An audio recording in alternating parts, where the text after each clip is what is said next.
এই মাননীয় একটা প্রোগ্রাম থেকে তিনি বলেছেন 10 কোটি মানুষের মধ্যে এটা একটা ছোট্ট ঘটনা। আমি মাননীয়াকে জিজ্ঞাসা করতে চাই, ধর্ষণটা আপনার কাছে যদি ছোট্ট ঘটনা হয়, যেদিন পুলিশ কাঠিতে নিয়ে নেবার নাম করে হত্যা করাটা যদি আপনার কাছে ছোট্ট ঘটনা হয়, আপনার কাছে বড় ঘটনা কি বাংলার মানুষ আপনার কাছে জিজ্ঞাসা করছে, তার জবাব দেওয়ার জন্য আপনাকে অনুরোধ জানাচ্ছি। এই মমতা বন্দ্যোপাধ্যায় কিছুদিন পূর্বে 21শে জুলাই একটা প্রোগ্রাম করেছে। কেন? শহীদ দিবস। কোন শহীদ দিবস? যে মমতা বন্দ্যোপাধ্যায় 1993 সালে যখন তিনি রাইটার্স ঘেরাও করেছিল, এই কয়েকদিন আগে আমরা 27 তারিখে দেখলাম না, নবান্ন ঘেরাও করতে যাচ্ছিল, তিনিও ঠিক তৎকালীন সময় 1993 সালে রাইটার্স অভিযানের ডাক দিয়েছিলেন। সেখানে নাকি বাম জামানার সময় বামের মুখ্যমন্ত্রীর নির্দেশে গুলি চালনা করা হয়েছিল, আর সেই জানাই মারা গিয়েছিল, তাদের শহীদ বেদি করে এই মমতা বন্দ্যোপাধ্যায় 21শে জুলাই প্রোগ্রাম করে। সেই 21শে জুলাই মূল স্লোগান মমতা বন্দ্যোপাধ্যায়ের কি ছিল আমাদের জানতে হবে, বাংলার মানুষকে অবগত করার জন্য আমি আবারও বলছি। ওই সেই দিনে মমতা বন্দ্যোপাধ্যায়ের স্লোগান ছিল no voter card, no identity card, no voter.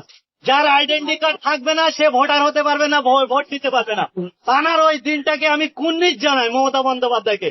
ঠিক তিনি 1993 তিনি বিরোধী নেত্রী ছিল। আজকের যখন বাংলায় 2011 সালে ক্ষমতায় আসলেন, এই মমতা বন্দ্যোপাধ্যায় যখন ক্ষমতার আসনে বসলেন, বাংলার মসনদ দখল করলেন, বাংলার মানুষ যখন সেই আইডেন্টি কার্ড নিয়ে ভোট দিতে যায়, এই দলের এই তৃণমূল কংগ্রেসের মমতা বন্দ্যোপাধ্যায় দলের ক্যাডাররা তাদের হাতের থেকে আইডেন্টি কার্ড নিয়ে নেয়।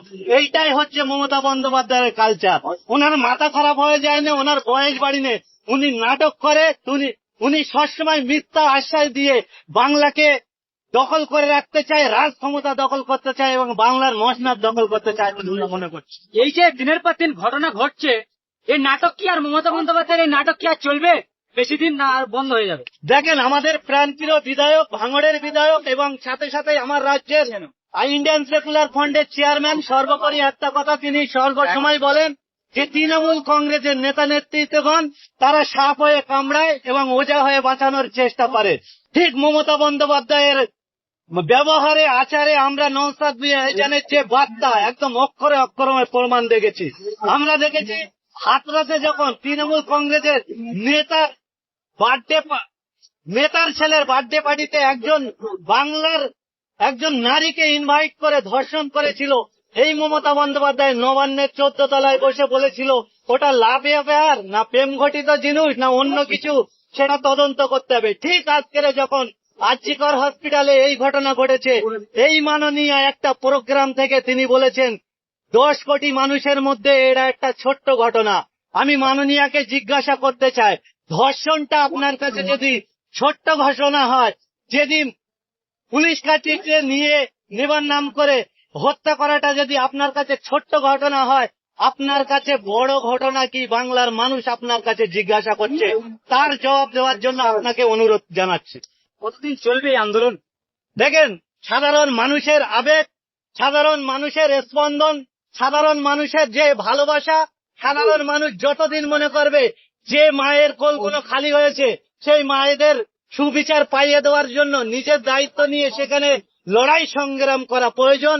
এই যে এনার্জি, এই যে ইচ্ছা শক্তি যতদিন বাংলার মানুষের, বাংলার মায়ের সন্তানদের মধ্যে প্রবাহিত হবে, স্পন্দন থাকবে, ততদিন এই লড়াই সংগ্রাম জারি থাকবে বলে আমরা মনে করি। আপনাকে দেখা যাবে লড়াইয়ের ময়দানে?